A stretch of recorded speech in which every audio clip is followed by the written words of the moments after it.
नमस्कार, बहुत बहुत स्वागत है आपका। मैं हूं पुनीत पाठक और आज हम बात करेंगे छत्तीसगढ़ के बजट की, जिसका इंतजार था वो बजट भी अब सबके सामने आ चुका है। प्रदेश के बजट में हर वर्ग को अपने लिए उम्मीदों का एक जो खाका था उस पर कितना खरा है बजट उतरता, इस पर हम अपने एक्सपर्ट के साथ चर्चा करेंगे। लेकिन इसके पहले जरा ये तो जान लें कि इस बजट में क्या प्रमुख बातें हैं, क्या खास बिंदु हैं, किसको क्या मिला, इस पर एक नजर डालना बनती है।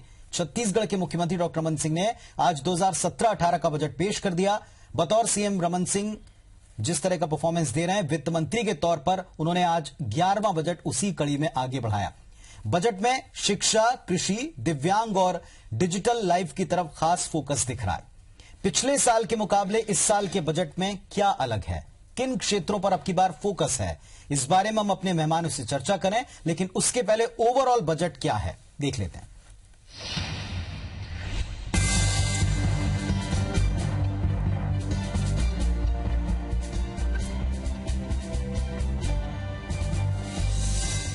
कि जमीर जिंदा रख, कबीर जिंदा रख, सुल्तान भी बन जाए तो फकीर, दिल में फकीर जिंदा रख।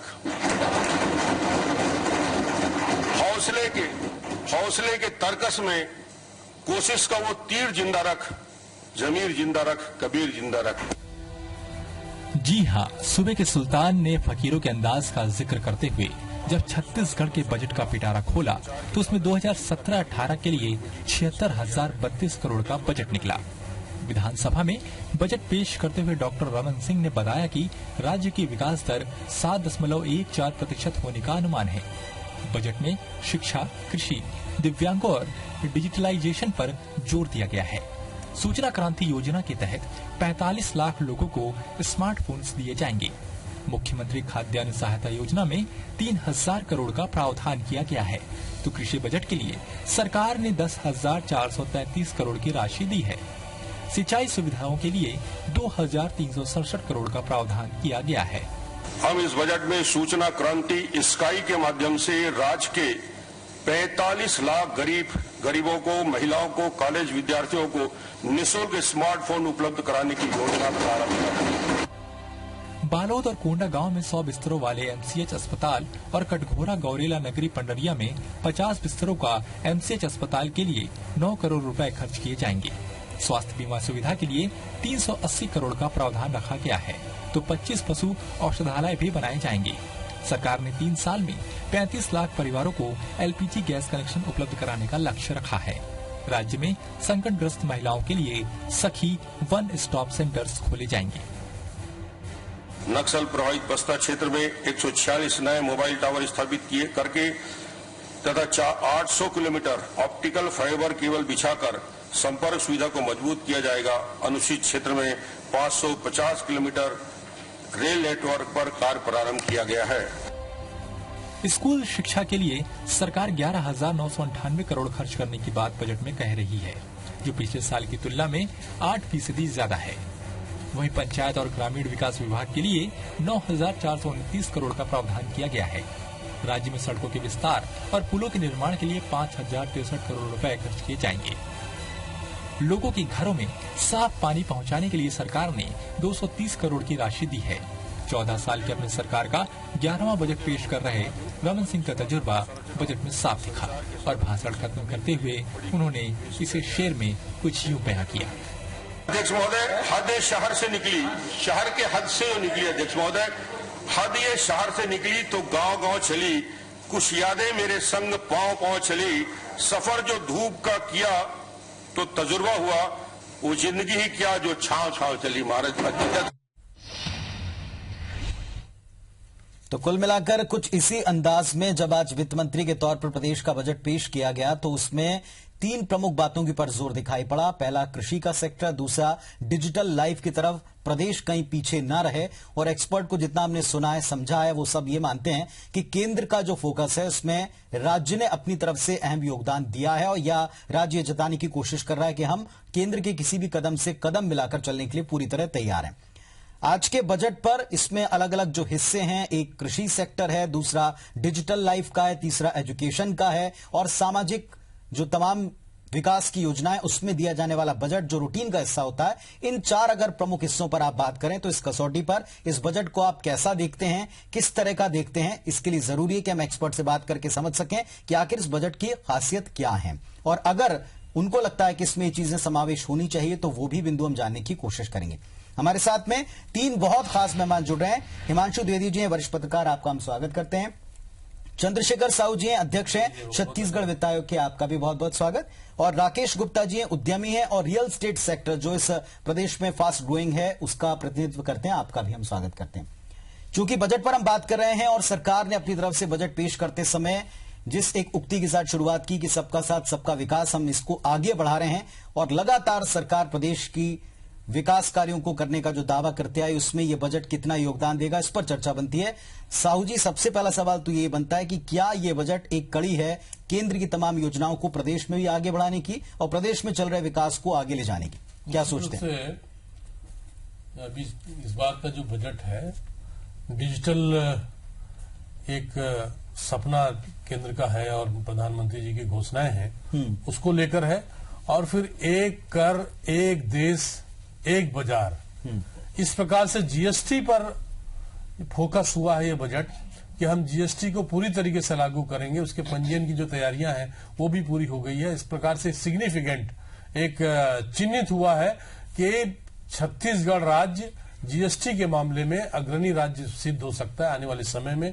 और इस दृष्टि से अंत्योदय पर आधारित सर्वोदय की कल्पना कि हम सबको साथ लेकर चलना चाहते हैं, सबका विकास की जब बात करते हैं तो हमारा जो थीम है वो अंत्योदय होगा, उसके आधार पर हम सर्वोदय की बात करेंगे और उसके काम को पूरा करेंगे।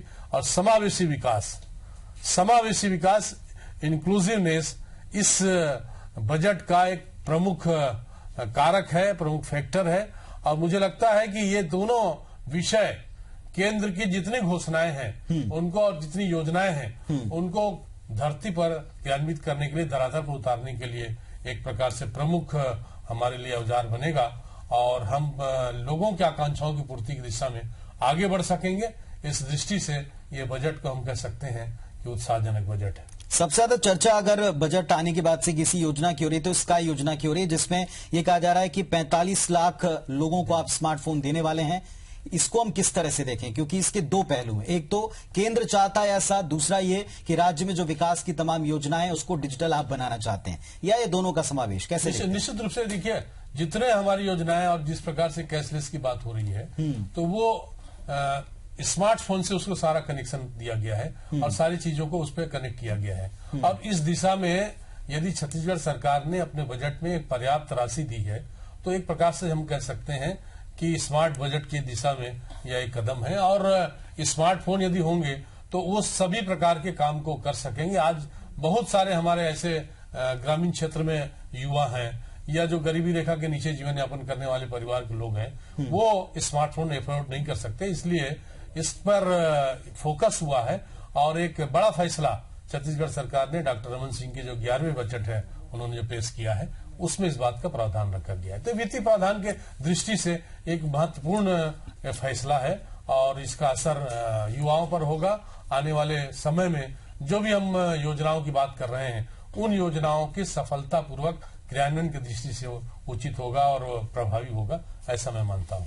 हिमांशु जी, अगर आपसे हम पूछें कि इस पूरे बजट को आपने देखा भी है और आप डिबेट में भी शामिल हुए, लगातार आप एक्सपर्ट्स को भी देख समझ रहे हैं, अगर आपसे पूछें कि इस बजट के हाइलाइट्स क्या हैं या प्रमुख बिंदु क्या हैं जो प्रदेश के विकास और नेशनल जो बजट आया उसको आगे बढ़ाते दिख रहे हैं, क्या है? देखिए, इसमें बजट के संदर्भ में सबसे महत्वपूर्ण होता है कि जन अपेक्षा क्या है और सरकार का पिछले कुछ समय का कदम क्या रहे हैं, तो वो बता देते हैं। जो प्रदेश में वातावरण बना हुआ था इस बजट के संदर्भ में, उसमें 2 महत्वपूर्ण पहलू थे कि क्या धान पर बोनस की घोषणा होगी और दूसरा पहलू था 7वां वेतनमान।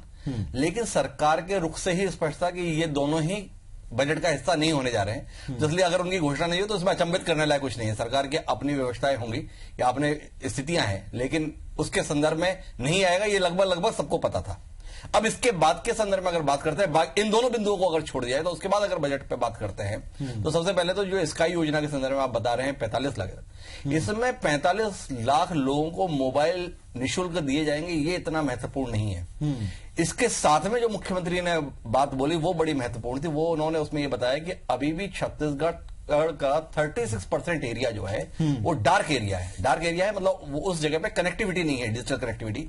और इस योजना के तहत ही 1500 नए टॉवर्स लगेंगे, उन इलाकों में लगेंगे जो अभी तक मुख्य धारा से जुड़ नहीं सके हैं। यह बहुत महत्वपूर्ण निर्णय है। ये 45 लाख मोबाइल से कहीं ज्यादा महत्वपूर्ण मैं मानता हूं कि इससे वो जो वंचित वर्ग है, जो दशकों से वंचित रहा है, मुख्य धारा से कटा रहा है, इन 1500 टावर के लगने आने में अगर सरकार सफल होती है तो आप इस प्रदेश के एक बहुत बड़े अनुसूचित जाति वर्ग को, जनजाति वर्ग को जो है आप मुख्य धारा में शामिल कर पाएंगे। और वो वक्त के साथ जो कदमताल करनी है, जैसे आप बात कर रहे हैं राज्य और केंद्र की कदमताल की, तो राज्य में जो विकास की गतिविधियां चल रही हैं उसके साथ वो लोग कदमताल करने में समर्थ हो सकेंगे।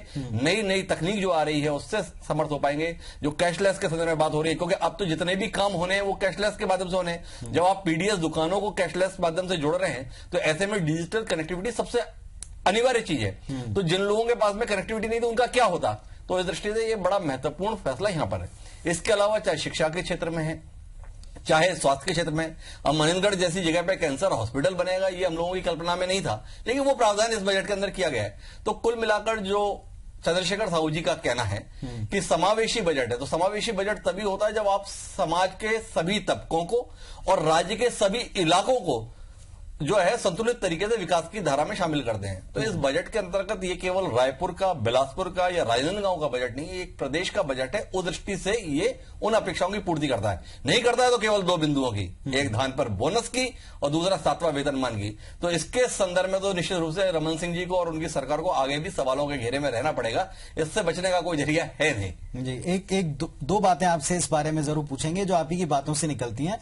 पहला पॉइंट तो ये है कि ये जो कदम है स्काई योजना का, जिसमें आप कनेक्टिविटी की भी बात करें, डार्क एरिया की बात करें, सरकार अगर इस पर फोकस करती है और इसमें कामयाब रहती है तो ये एक स्मार्ट स्टेप इसलिए कहलाएगा क्योंकि केंद्र की योजना को आप आगे बढ़ाते हैं, आप डिजिटल की तरफ भी जाते हैं और साथ ही साथ में ऐसी तमाम आने वाली कुछ योजनाएं, अगर विपक्ष के आरोपों को भी आप इसमें शामिल कर लें तो भी आने वाले वक्त में जो डिजिटल लाइफ की जो कुछ योजनाएं, उसके लिए भी पहला जरूरी स्टेप यही था। तो एक स्मार्ट स्टेप के तौर पर आप इसे लेंगे इस बजट में, इस योजना? इसमें तो कोई शक की बात ही नहीं है, क्योंकि केंद्र ने अपना लहजा तो स्पष्ट कर रखा है कि वो अब जो भी कुछ करेंगे वो डिजिटल की तरीके से करेंगे। कैशलेस इकोनॉमी या लेस कैश के संदर्भ में जब बात करते हैं तो उसका सीधा अर्थ है कि आपको डिजिटलाइज होना पड़ेगा, तकनीक के साथ आपको कदमताल करना पड़ेगा।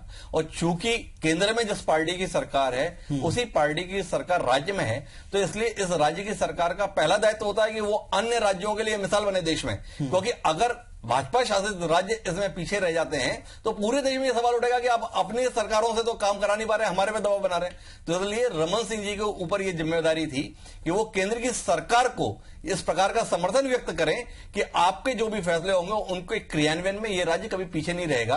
तो उस दृष्टि से उन्होंने इतनी महत्वपूर्ण घोषणा की है और निश्चित रूप से इसका लाभ राज्य को आगे अनुदान के रूप में मिल सकता है। बिल्कुल ठीक है। राकेश गुप्ता जी भी हमारे साथ में उद्यमी हैं और साथ में जैसा मैंने आपको बताया कि रियल एस्टेट सेक्टर जो फास्ट ग्रोइंग सेक्टर्स में शुमार होता है उसका वो प्रतिनिधित्व करते हैं। राकेश जी, अगर एक पहली टिप्पणी आपसे ली जाए, आप लोगों की उम्मीदों के बारे में हमने प्री बजट बातचीत की थी डिस्कशन में, उस उम्मीद के मुताबिक कैसे देखते हैं इसे? ओवरऑल तो ये बैलेंस्ड बजट मैं कहूंगा इसे, और काफी वाइड एरिया कवर किया है इसने, जिसमें एजुकेशन से लेके टेक्नोलॉजी से लेके कैशलेस सिस्टम को उन्होंने अपग्रेड किया है। ये सब चीज तो कवर हुआ है। रियल एस्टेट में भी जैसा, लेकिन एफोर्डेबल हाउस में हुआ है काम, इसमें हो रहा है, उसमें फोकस किया गया है। लेकिन जो एक दो चीज और जो थोड़ा बेटर किया जा सकता है, जैसे सेल टैक्स अभी 2% लगता है, वो अगर 1% हो जाता, जैसे रेस्टी है, एक्सपेंस है, वो 6 से 7% आता है। इसको भी काफी लंबे समय से मांगा गया है कि इसको कम किया जाए। लेकिन इस टाइमिंग को भी हमको ख्याल रखना पड़ेगा क्योंकि ये टाइमिंग ऐसा था कि नेशनल का बजट आ चुका है काफी समय पहले, दूसरा आप जीएसटी का वेट कर रहे हैं। करेक्ट। और ऐसे में राज्य के पास में जो अपने दायरे होते हैं उसके मुताबिक अगर आप इसे तोलें तो बराबर है, वो सही कह रहे हैं। लेकिन इसमें साथ साथ में जैसे सीमेंट का है, अभी स्टील में 5% कर दिया गया है वेट। सेम टाइप का चीज है सीमेंट है, सीमेंट में भी अगर 14.5% से 5% कर दें तो काफी यहाँ लोकल प्रोडक्शन होता है सीमेंट का, तो वो उसका कंजम्पशन यहाँ पे लोकली होता, तो काफी सेविंग होता उसमें भी, तो ये अफोर्डेबल हाउस में भी काफी हेल्प मिलता। चलिए, तो आपका ये कहना है कि अफोर्डेबल हाउसिंग में जिस तरह का काम हुआ, कुछ और इस सेक्टर को जो उम्मीदों के मुताबिक था थोड़ा वैल्यू एड हो जाता, थोड़ी और ऐड की जा सकती है। चलिए, हम अपने एक्सपर्ट से चर्चा करते रहेंगे, हमारे एक्सपर्ट हमारे साथ जुड़े रहेंगे। अगर इस बजट को समझना है तो हमें एक्सपर्ट के साथ चर्चा करनी पड़ेगी। जारी रखेंगे इसे, छोटे से ब्रेक के बाद जल्दी लौटते हैं।